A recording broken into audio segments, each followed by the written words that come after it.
The hum was the first thing. It wasn't the distant drone of jet engines, nor the thrum of generators, nor the mundane, predictable buzz of fluorescent lights that cast a sickly pallor over everything. This was a low, resonant vibration. It seemed to emanate from the very bedrock beneath Area 51. The sound was so deeply embedded in the earth that it bypassed the ears entirely, vibrating directly through the bone. You didn't just hear it, you felt it. It was a subtle tremor in your teeth, a persistent pressure behind your eyes, a dull ache that settled deep in your temporal lobes. It caused a constant, low-grade headache that no amount of aspirin could touch, a phantom thrumming in your very bones that never truly ceased. It was 1962, the height of the Cold War. The world held its breath, poised on the brink of nuclear annihilation. Shadows stretched long across the global stage. Paranoia was not just a psychological condition, it was a global currency, traded in whispers and classified documents, fueling an insatiable hunger for intelligence.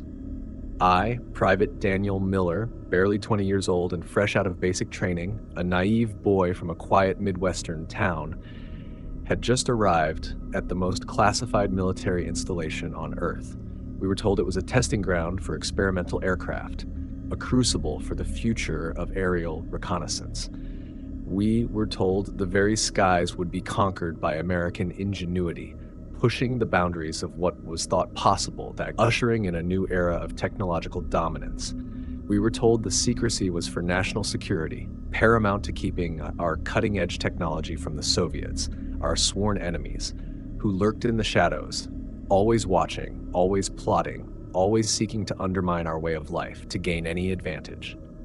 We were told that any strange lights in the vast, empty Nevada sky were just our new planes, the U-2s and the A-12 ox carts, pushing the boundaries of flight, breaking sound barriers, defying gravity, performing maneuvers that would baffle any civilian observer, leading to the inevitable UFO reports.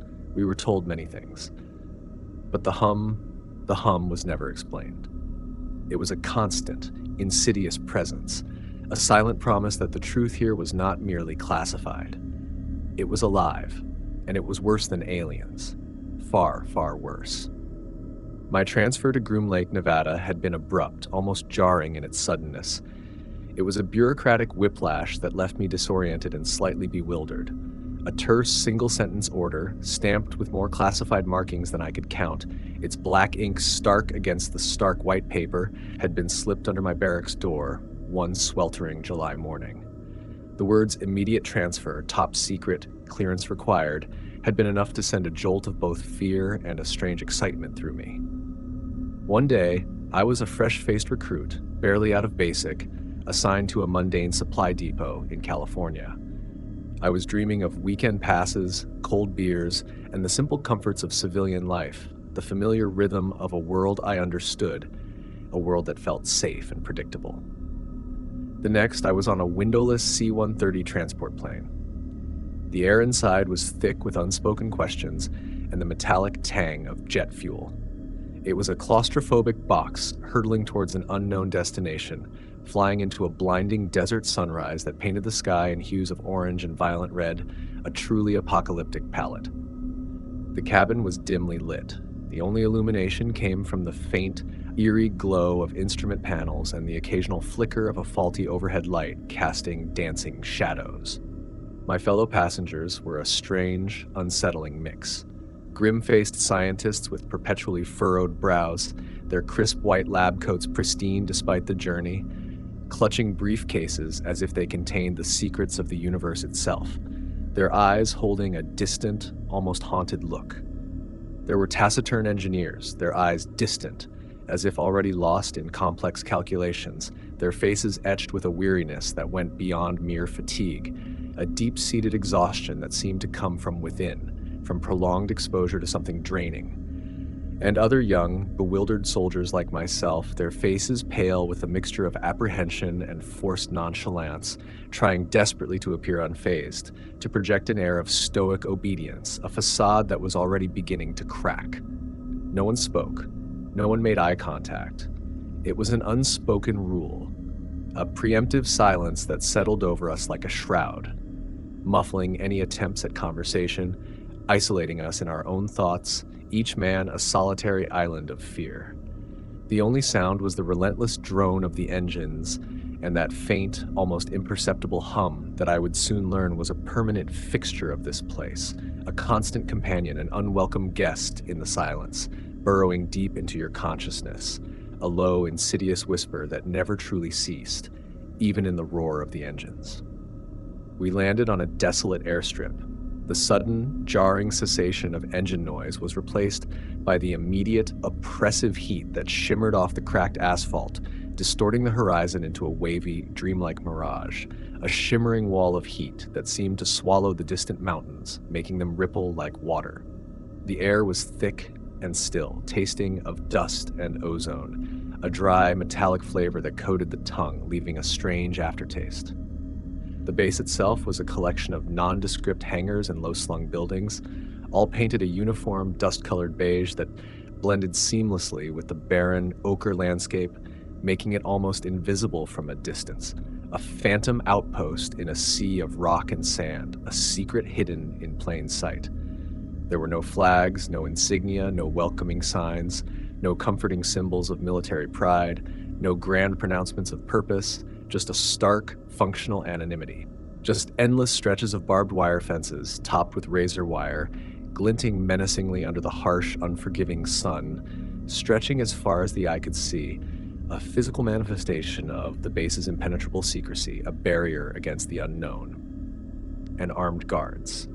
They stood at regular intervals, their M14 rifles held at the ready, their faces impassive, their eyes betraying nothing but a cold, unwavering vigilance. A constant reminder that we were being observed, always, every movement scrutinized, every glance noted, every breath accounted for. This wasn't a military base in the traditional sense. It was a cage. A fortress designed not just to keep things out, but to keep things in.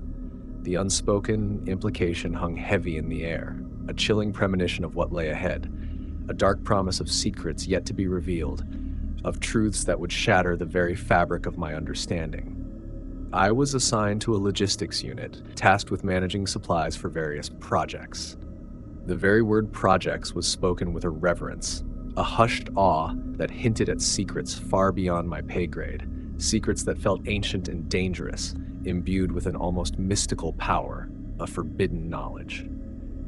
My initial duties were mundane, almost laughably so given the extreme secrecy of our location, inventorying crates of specialized components, their labels cryptic and indecipherable, marked only by alphanumeric codes. Transporting heavy, sealed equipment to and from various hangars, their contents unknown, their purpose shrouded in mystery, their very weight hinting at something immense. Performing routine maintenance on base vehicles, their engines humming with a familiar, comforting sound that was a stark contrast to the base's pervasive thrum, and filing endless, repetitive reports that seemed to document nothing and everything at once, a bureaucratic maze designed to obscure the truth, to bury it under mountains of paperwork, to create a smokescreen of data. The work was tedious, mind-numbingly repetitive, yet laced with an undercurrent of tension, a constant sense of being watched, of something lurking just beyond the periphery of my vision, a shadow that moved when I blinked. The hours were long, often stretching into the dead of night, blurring the line between day and night, and the isolation absolute. We were forbidden from communicating with the outside world. Our letters were heavily censored, sometimes disappearing entirely, swallowed by the bureaucratic maw of classified information, never to be seen again, as if our words themselves were dangerous. Our calls were brief, monitored, and always accompanied by the chilling click of an unseen recorder, a constant reminder that every word was being scrutinized, every inflection analyzed, every pause noted. The few times I tried to ask questions, even simple ones about the base's layout or the purpose of a particular hangar, I was met with blank stares or curt dismissals. "Need to know, Miller?" was the standard reply, delivered with a flat, emotionless tone that brooked no argument, a wall of silence that was more terrifying than any threat. And you don't need to know. I clung to the familiar, the logical. This was a top-secret facility. Secrecy was paramount. My rational mind tried desperately to explain away the growing unease, the subtle anomalies that began to prick at the edges of my perception, like tiny, sharp needles, a constant, irritating discomfort that refused to be ignored, a persistent itch in my mind. I believed in the mission. I believed in my country. I believed in the inherent goodness of our purpose here, in the righteousness of our cause. I was utterly, terrifyingly wrong. Life at Area 51 quickly settled into a bizarre, unsettling routine, a monotonous dance with the unknown, a slow descent into a reality that defied all logic, all reason. Days blurred into weeks, then into months, marked only by the shifting desert light outside and the relentless, pervasive hum that vibrated through every surface. A constant, low thrum that seemed to permeate the very air, burrowing into your consciousness, never truly fading, a persistent whisper in the back of your mind, a low-grade torment that eroded your sanity. Our living quarters were Spartan, sterile, designed for function, not comfort. Each bunk was identical, each locker a steel box devoid of any personal touches, any hint of individuality, a stark uniformity that felt dehumanizing. The food in the mess hall was bland, tasteless, but plentiful, designed for sustenance, not enjoyment. A stark contrast to the rich, complex flavors of the world outside, a world that felt increasingly distant and unreal, a fading memory. Our uniforms were perpetually dusty, a fine layer of desert grit clinging to everything, permeating our skin, our hair, our very thoughts, a constant reminder of the barren landscape that surrounded us, a landscape that seemed to reflect the emptiness growing within us. The other personnel were a strange mix, a microcosm of the highly specialized and deeply compartmentalized world we inhabited. The scientists and engineers, identifiable by their crisp white lab coats and perpetually furrowed brows, moved with a driven, almost manic energy, their faces pale from lack of sunlight, their eyes often bloodshot from endless hours of work, their movements jerky and agitated.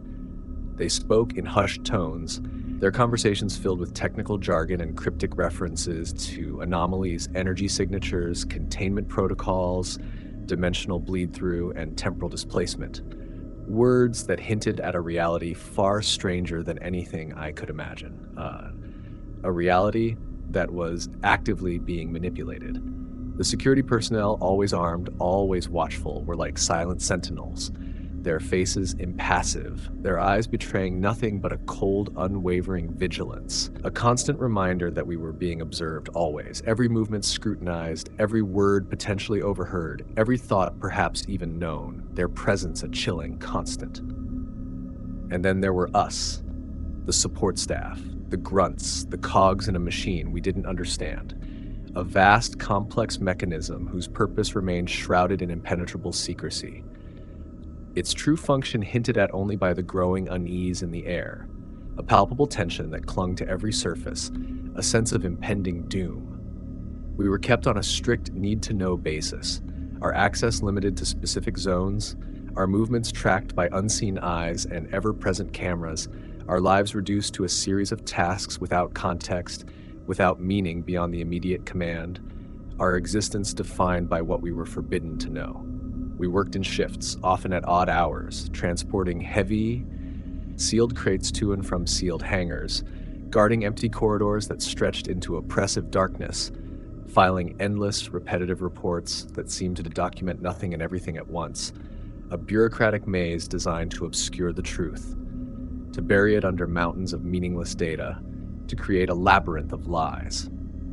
The air, even indoors, felt heavy, thick with the scent of ozone, stale dust, and something faintly metallic like old blood, a pervasive, unsettling odor that seemed to cling to the very fabric of the base, seeping into the ventilation system. A constant reminder of something profoundly wrong, something that had bled into the very atmosphere, a stain that could never be washed away. The distant hum of the base was a constant companion, a low thrum that vibrated through the very floor beneath our feet, up through the soles of our boots, into our bones. It was a sound that seemed to bypass the ears and resonate directly in the bone, a deep, unsettling frequency that burrowed into your skull, a constant, low-grade headache that never truly faded, a persistent whisper in the back of your mind, a constant, low-level torment that gnawed at your sanity. The first anomalies were subtle, easily dismissed by even the most skeptical among us, chalked up to the quirks of an isolated, experimental facility, a place where the unusual was, by definition, normal. Flickering fluorescent lights in the long, sterile corridors, even after repeated maintenance checks, were blamed on faulty wiring or the aging power grid, despite the base being state-of-the-art, a marvel of engineering. The faint, almost imperceptible scrape of something moving in a sealed hangar I knew to be empty was attributed to rodents or the settling of the massive structure, a natural consequence of desert heat and cold, of shifting foundations. A sudden, inexplicable drop in temperature in a specific section of a storage facility, a cold spot that made the hairs on my arms stand on end, even in the oppressive desert heat, was dismissed as a draft or a malfunctioning ventilation system, a temporary glitch in an otherwise efficient system. I attributed them to faulty wiring, the settling of old structures, or simply my own fatigue, the cumulative effect of long hours and little sleep, the mind playing tricks.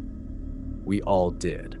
It was easier, safer, to explain away the strange than to confront the impossible, to acknowledge that our carefully constructed reality was beginning to fray at the edges, that the world was not as simple as we had been taught, that there were forces at play beyond our comprehension, forces that defied all understanding. But then the anomalies began to escalate, becoming more frequent, more personal, more undeniably present, pushing against the boundaries of our denial, eroding our carefully built defenses, tearing down the walls of our sanity. My digital watch, a new model I'd bought just before my transfer, a gift from my younger sister, a small piece of normalcy in this bizarre new world, began to malfunction. It would reset itself to random times, often to 3:17 a.m., the same time, over and over, no matter how many times I corrected it, no matter how many times I replaced the battery, no matter how many times I tried to force it back into submission. It was a chilling consistency, a silent mockery of my attempts at order, a tiny digital taunt that seemed to understand my growing unease, to mock my dwindling sense of control, to assert its own unseen will. One night, while inventorying sensitive equipment in a sub-level storage room, a cavernous space filled with crates stacked to the ceiling, their contents unknown, their purpose shrouded in mystery, their very existence a question, I heard it, a faint whisper. It was barely audible at first, like dry leaves skittering across concrete, or the rustle of old paper just at the periphery of hearing, a soft, almost imperceptible rustle, like someone breathing too close, just out of sight, a cold breath on the back of my neck that raised goosebumps, making my skin crawl. I froze, my flashlight beam trembling, casting dancing shadows that seemed to writhe on the walls, making the sterile concrete seem to twist and distort, to take on grotesque forms, to become something else entirely. Nothing. Just the hum, louder here, more insistent, a physical pressure against my eardrums, a vibrating presence that filled the air, a low growl. But then it grew. It formed fragmented, guttural sounds, always just out of focus, like a radio station struggling for reception, or a voice speaking from underwater, muffled and distorted, or from deep within my own skull, a phantom echo that resonated in my very brain, a voice that was both inside and outside me. It was a low, incessant murmur that seemed to emanate from the very walls, from the floor, from the empty air itself, a pervasive, all-encompassing sound that filled every crevice. It wasn't human. It was a chorus of agony, of profound emptiness, of something ancient and hungry, something that had existed long before humanity, before time itself.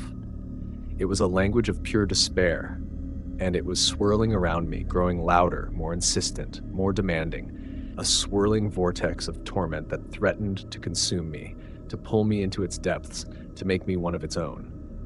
The words were indistinct, overlapping, a cacophony of suffering that clawed at the edges of my sanity, a symphony of the damned, of those who had been consumed.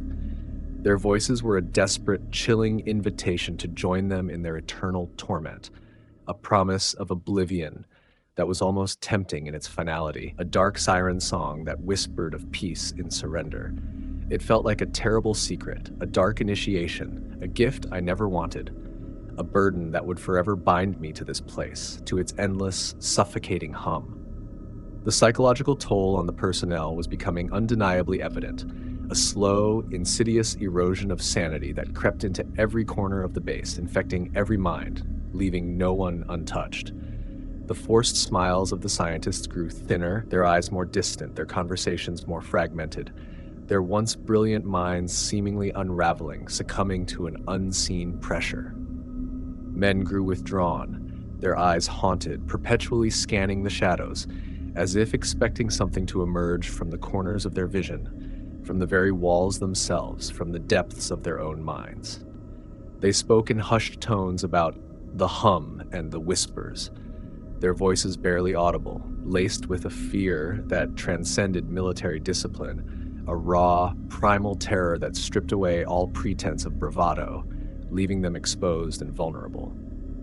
Some started having vivid, disturbing nightmares, waking up screaming, their bodies drenched in sweat, convinced they were being watched, that something had followed them into their sleep, burrowing into their minds, twisting their dreams into torment, making their nights a living hell.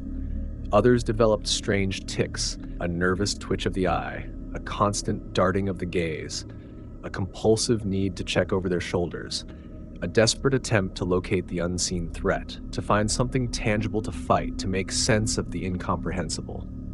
The departures became more frequent, more unsettling, leaving behind an even deeper void, a chilling silence that spoke volumes, a stark absence that screamed of something profoundly wrong.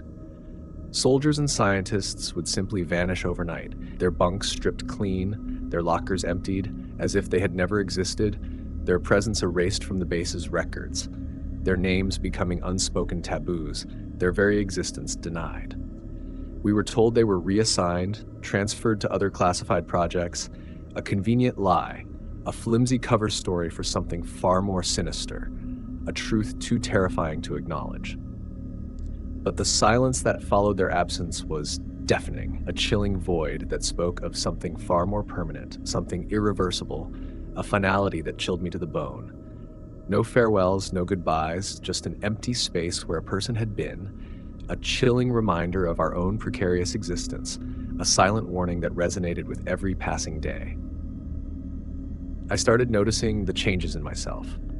My sleep was fractured, haunted by fragmented dreams of impossible geometries, of twisting corridors that led to nowhere, and a crushing weight that pressed down on my chest, stealing my breath, leaving me gasping for air in the darkness, suffocating.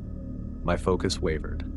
I found myself staring blankly at walls, listening, always listening, for the faint whispers, for the hum to intensify, for the moment it would finally break through the fragile barrier of my sanity, to shatter my mind completely, to claim me. My hands would tremble uncontrollably at times, a fine tremor that made simple tasks difficult, like trying to pick up a pen or sign a report, a constant, irritating shake. A cold sweat would bead on my forehead, even in the air-conditioned confines of the base, a constant clamminess that never dried, a chilling reminder of the pervasive cold. I was losing my grip. The rational explanations, once so comforting, were now flimsy excuses, transparent lies I told myself to stave off the inevitable truth, the horrifying reality that was slowly consuming me, piece by agonizing piece, dissolving my very being. One night during a particularly late shift, the base felt even more desolate than usual, the silence between the hums thick and heavy, almost suffocating, a palpable weight. The hum itself seemed to vibrate with an almost predatory intensity, a living thing, a hungry beast, its frequency increasing, its presence growing. I was assigned to transport a series of sealed, heavily insulated containers to a sub-level research lab, deep within the oldest, most restricted section of the base. This was a sector rarely accessed by support staff, a place whispered about in hushed tones, a place where the hum was said to be strongest, where the air itself felt different, heavier, charged with an unseen energy, a palpable tension. The corridor leading to it was long, narrow, and dimly lit by emergency lights, casting long, distorted shadows that seemed to writhe and stretch, dancing on the walls like malevolent spirits, mocking my fear. It was lined with reinforced blast doors, each one a testament to the immense power of whatever lay beyond them, a desperate attempt at containment, a futile barrier against the inevitable, a last stand against the unknown. The hum here was almost deafening, a physical force vibrating through the floor, up my legs, into my chest, shaking my very teeth, rattling my bones, making my entire body thrum with its unnatural frequency, a living conduit for its power. As I pushed the heavy cart, its wheels groaning on the concrete, a sound that seemed to amplify the hum, the whispers intensified, swirling around me, forming a chaotic, desperate chorus, 1,000 voices clamoring for attention, for release, for recognition. My flashlight beam, usually steady, began to flicker wildly, casting grotesque, dancing shadows on the walls, making the sterile concrete seem to writhe and twist, as if the very structure of the base was alive, responding to an unseen presence, a malevolent will.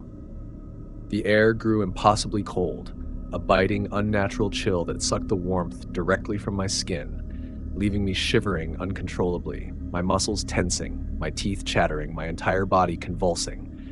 My jaw ached with the effort to keep them still. This cold reached into my very bones, freezing the marrow and turning my blood to ice, a profound internal chill that no amount of clothing could ward off, a cold that seemed to emanate from the very core of the earth, from a place beyond human comprehension. A faint metallic tang, like old blood and ozone, filled my nostrils. It intensified as I stared into the gloom ahead, a pervasive, sickening odor that made my stomach churn, threatening to bring up bile, a taste of profound wrongness. The scent pricked at the back of my throat, making me want to gag. It tasted of something ancient, unholy, alien, and deeply wrong, a taste of despair, of forgotten suffering, of a cosmic violation that had occurred long ago. Then I saw it. Not a creature, not an alien in the traditional sense, no little gray men or flying saucers, no simple invaders from another star system. It was a distortion. At the far end of the corridor, where the hum was strongest, the air shimmered violently, not with heat, but with an impossible, profound cold. It was like heat haze rising from a desert road, but it was profoundly, impossibly cold. A paradox that defied all understanding, twisting the very light around it, bending the photons, creating a visual anomaly that defied physics, a swirling vortex of warped reality.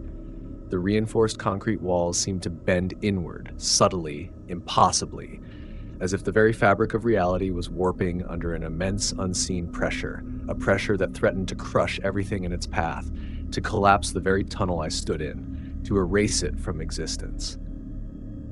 It was a tear in reality itself, a gaping void.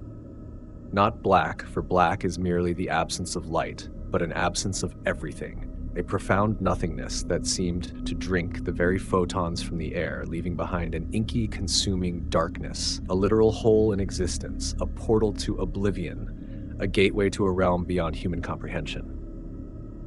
From within this shimmering void, this tear in the fabric of existence, the whispers erupted into a deafening roar, 1,000 tormented voices screaming in unison, forming a single coherent thought that wasn't spoken but implanted directly into my mind, a horrifying, undeniable truth that resonated in every cell of my being, burning itself into my consciousness, searing itself onto my soul. The truth was laid bare. This was the void. It was what they contained, what they fed, and what they would ultimately unleash. I was never alone. This entity was everything. It was the end and the beginning. My breath hitched, caught in my chest, a desperate, futile attempt to draw air into my burning lungs, to fill them with anything but the cold, ozone-tinged emptiness, the chilling vacuum that surrounded me. A primal scream threatened to tear from my lungs, but no sound escaped. My vocal cords felt frozen solid, trapped by sheer terror, by the entity's very presence, by the crushing weight of its truth, by the undeniable reality of its existence. My mind reeled, struggling to comprehend the impossible, to reconcile what I was seeing and hearing with everything I knew, with every scientific principle I had ever learned, with every comforting lie I had told myself. I frantically searched for a rational explanation, a trick of light, a hallucination brought on by exhaustion and fear, A desperate figment of imagination, a last-ditch effort for sanity, a final, futile attempt to cling to the familiar, to the known. Anything but this impossible truth. But my eyes, wide and fixed, refused to look away. I was drawn by a horrifying fascination, a morbid curiosity that felt like a betrayal of my own survival instinct, a dark impulse to understand the horror before me, to comprehend the incomprehensible, even if it meant my own destruction, my own absorption into that endless void. Every fiber of my being screamed to run, to flee, to escape this waking nightmare. But I was paralyzed, rooted to the spot. I was a deer in headlights, utterly helpless, my fate sealed by a glimpse into the abyss, into the heart of madness, into the true, terrifying nature of Area 51. The revelation hit me with the force of a physical blow, knocking the wind from my lungs, leaving me breathless and stunned, my body reeling, my mind shattered. This wasn't about crashed saucers or little green men from Mars, not about alien technology or intergalactic warfare, no simple invaders from another star system, no easily categorized threat. Area 51 wasn't a research facility for extraterrestrial technology. It was a prison, or worse, a farm. They weren't protecting the country from aliens, they were protecting us from it. Or perhaps they were trying to control it, to harness its power, to weaponize the void itself, to turn the very fabric of nothingness into a weapon, a tool for their own desperate ends, a desperate gamble.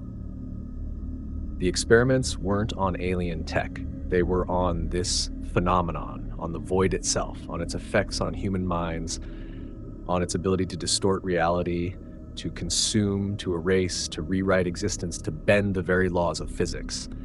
And the secrets weren't just classified documents, files filled with blueprints or intelligence reports, or even the existence of advanced aircraft. They were the distorted thoughts, the stolen memories, the very essence of those who had vanished, consumed by the hum, by the void, becoming part of its endless chorus. The classified files were simply attempts to categorize the incomprehensible, to put a label on something that defied all human understanding, to give a name to the nameless horror, to impose order on chaos, a futile attempt to control the uncontrollable, to make sense of the senseless. The missing personnel weren't reassigned, they were absorbed, their minds becoming fuel for this ancient, hungry presence, their consciousnesses added to the cacophony of whispers, their identities erased, their existence reduced to a single agonizing note in the void symphony, a silent scream in an endless choir, forever bound to its torment. This was the true nature of Area 51, a terrifying, cosmic horror hidden beneath layers of military secrecy and alien folklore.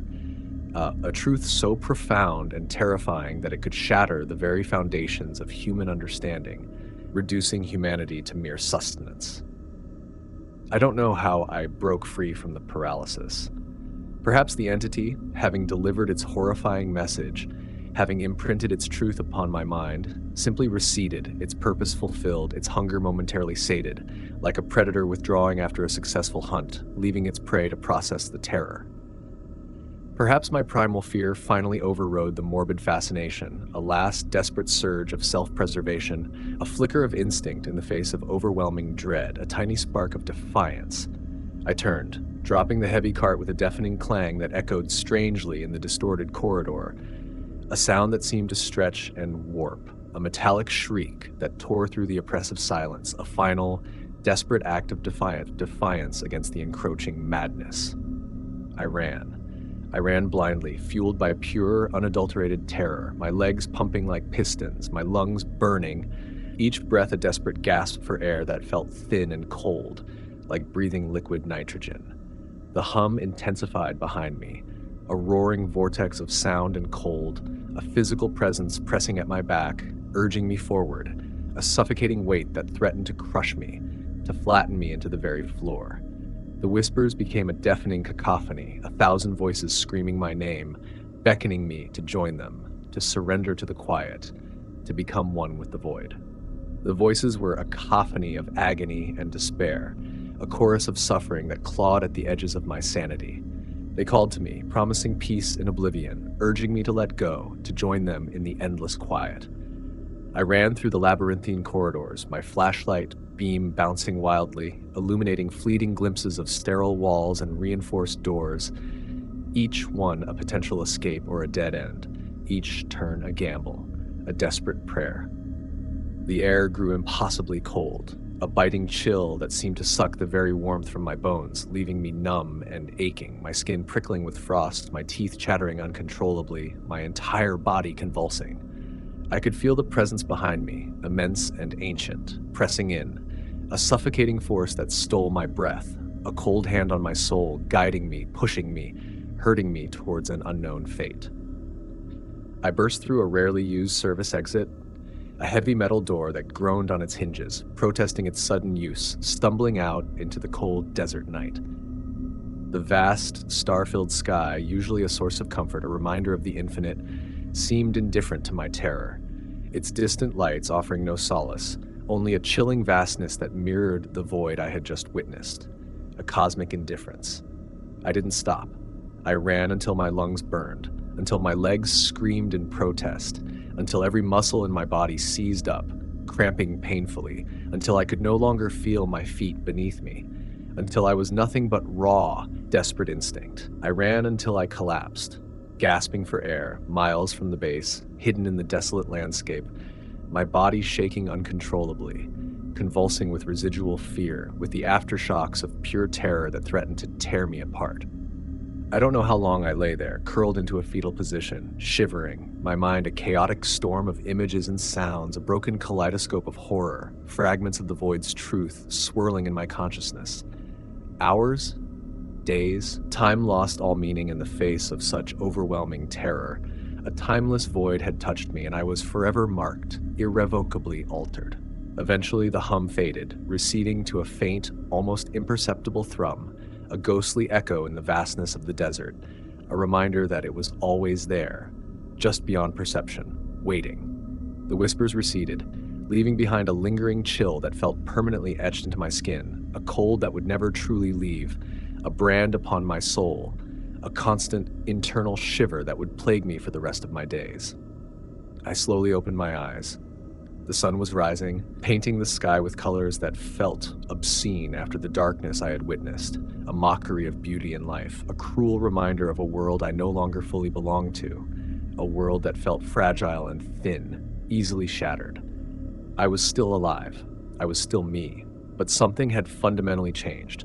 A piece of my sanity, a piece of my soul, had been left behind in that sub-level corridor, a sacrifice to the void, a price paid for forbidden knowledge, a fragment of myself forever lost. I eventually found my way to a remote highway, stumbling out of the desert like a madman, my clothes torn, my skin scratched and bruised, my eyes wide with unspeakable knowledge, with the truth of what lies beneath the desert. I flagged down a passing civilian vehicle, a lone pickup truck, its driver, a grizzled old prospector, looking at me with a mixture of suspicion and pity, as if he'd seen a ghost, or perhaps recognized the look in my eyes, the mark of the void. I didn't tell him what happened. I couldn't. Who would believe me? I just said I was a lost hiker, disoriented by the desert, dehydrated and delirious, a convenient lie, a desperate attempt to cling to the remnants of normalcy, to preserve the illusion for myself and for others.